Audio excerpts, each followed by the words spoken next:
Негизинен бул шариаттагы терминдер фарз, важиб, сүннөт, мустахаб, мубах, харам, макрух, тахрими, танзихи дегендердин бүт бардыгы бул фукахалардын түзгөн терминдери. Хайрул Курунда пайгамбарыбыз саллаллаху алейхи вассалам доорунда, сахабалардын доорунда мындай терминдер колдонгон эмес. Алар шариаттын өкүмү, Аллахтын өкүмү кандай болсо ошону аткарган болду. Пайгамбарыбыздан бул фарзбы, важиббы, сүннөтпү, макрухпу, харамбы, макрух тахримиби, танзихиби деп сураган эмес. Пайгамбарыбыз кылгыла десе кылган. Кылгыла дегенин ичинде бүт бардыгы болгон ошонун ичинде. Кылба дегенде өзүн тийган. Ма атакумур расул фахузуху ва ма нахакум анху фантаху.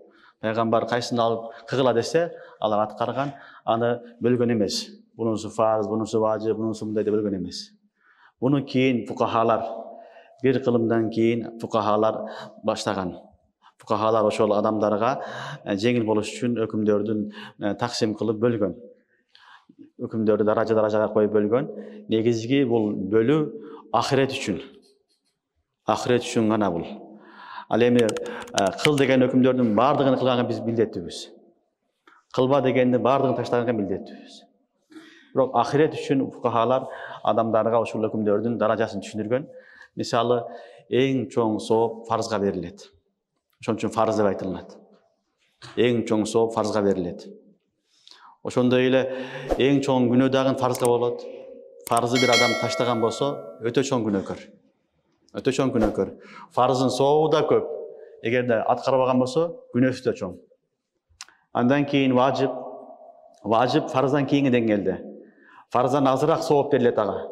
Важибка фарздан азыраак сооп берилет.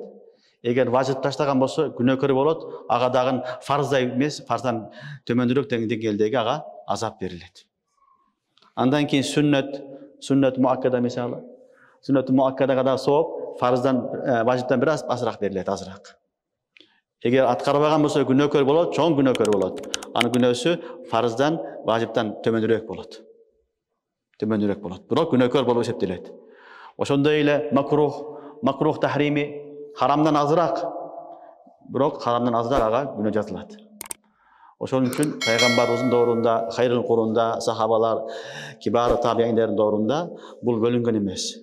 Шариатта пайгамбарыбыз кыл дегенби, кылган болду. Ал кыл дегенде фарз да бар, важиб да бар, сүннөт да бар, мустахаб да бар, мубах да бар, бүт бардыгы бар.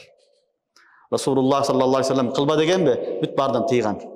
Ал харам, макрух тахрими, танзихи, хилафа аула бүт бардыгынан алар өздөрүнү тийган. Ошон үчүн бул терминдер бир гана ахиреттеги сооп же азап үчүн гана. Сооп алуу үчүн гана, азап үчүн гана. Аны макрух экен муну кыла берсе болот деген маселе эмес. Бул мустахаб экен муну кылбай койсоң да болот деген маселе эмес. Мүмкүн болушунча мубахка дагы, мустахабка дагы амал кылыш керек. Макрух танзихиден дагы сактанганга аракет кылыш керек. Түшүнүктүбү?